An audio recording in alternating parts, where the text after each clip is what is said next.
Dulu, kalau dengar kata bela negara, yang muncul di kepala pasti soal perang atau angkat senjata. Tapi buat kita, generasi yang lahir di era digital, definisinya sudah bergeser. Bela negara di tahun 2026 bukan lagi soal siapa yang paling kuat di medan tempur, tapi soal siapa yang paling peduli pada keberlangsungan bangsa di tengah gempuran ketidakpastian. Ini soal kesadaran, sesimpel menjaga lingkungan, bangga memakai produk lokal, sampai bijak menyaring informasi sebelum dibagikan agar tidak kemakan hoaks. Bela negara harus selalu kaku? Enggak juga. Buat kita Gen Z, aksi paling simpel untuk menunjukkan cinta tanah air bisa dimulai dari apa yang kita pakai dan kita konsumsi hari ini. Pilih brand lokal itu bukan cuma soal gaya, tapi soal keberpihakan.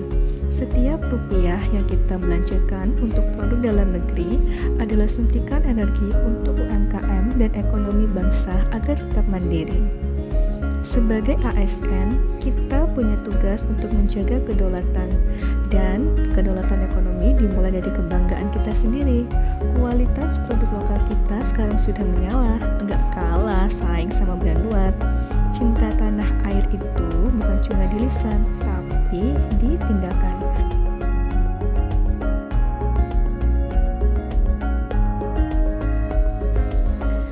Bela negara itu gak melulu soal hal besar yang jauh di sana.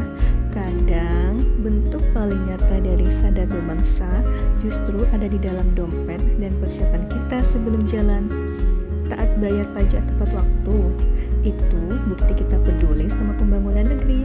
Pakai helm dan bawa surat lengkap, itu juga bentuk tanggung jawab kita kepada aturan main sebagai warga negara. Cara terbaik buat kita berkontribusi adalah dengan menjadi bagian dari solusi. Mematuhi hukum bukan karena takut ditilang, tapi karena kita sadar punya hak dan kewajiban yang sama. Sebagai ASN, kita adalah role model. Kalau kita ingin bangsa ini tertib, ya mulainya harus dari diri sendiri. Disiplin di jalan adalah cerminan disiplin kita dalam melayani. Rela berkorban buat negara di era sekarang gak harus di medan perang, tapi di depan meja belajar. Rela berkorban itu artinya berani menukar waktu scrolling media sosial atau waktu santai kita dengan upgrade ilmu.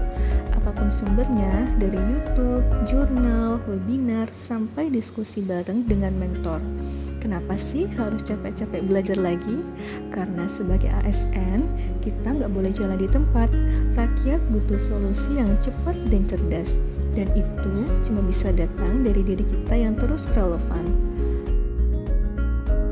Pancasila itu bukan cuma teks yang kita baca saat upacara. Buat kita, Pancasila adalah identitas, dan sila pertama, ketuhanan yang Maha Esa, adalah kompasnya. Setia pada Pancasila berarti menjalankan perintah Tuhan dengan sungguh-sungguh. Meluangkan waktu untuk mengaji bukan cuma soal ibadah, tapi soal menanamkan nilai kejujuran dan kasih sayang di dalam hati. Nilai yang kita pelajari saat mengaji inilah yang menjadi bekal kita saat melayani. Etika, integritas, dan rasa takut untuk berbuat salah, semuanya berakar dari kedekatan kita kepada Sang Pencipta. Salah satu syarat utama dari kemampuan awal bela negara adalah mempunyai fisik dan mental yang tangguh. Olahraga bukan cuma soal body goals atau biar estetik di media sosial. Ini adalah investasi. Kita nggak bisa menjaga negara kalau kita sendiri gampang tumbang. Dengan rutin berolahraga, kita melatih disiplin dan daya tahan kita. Bela negara di era kita bukan lagi soal unjuk kekuatan, tapi soal unjuk kontribusi. Kita adalah generasi yang gak cuma jago scrolling, tapi juga jago bikin perubahan. Saya Yeni Paramita, siap menjadi bagian dari transformasi birokrasi Indonesia. Karena kalau bukan kita yang mulai, siapa lagi? Bela negara, always level up.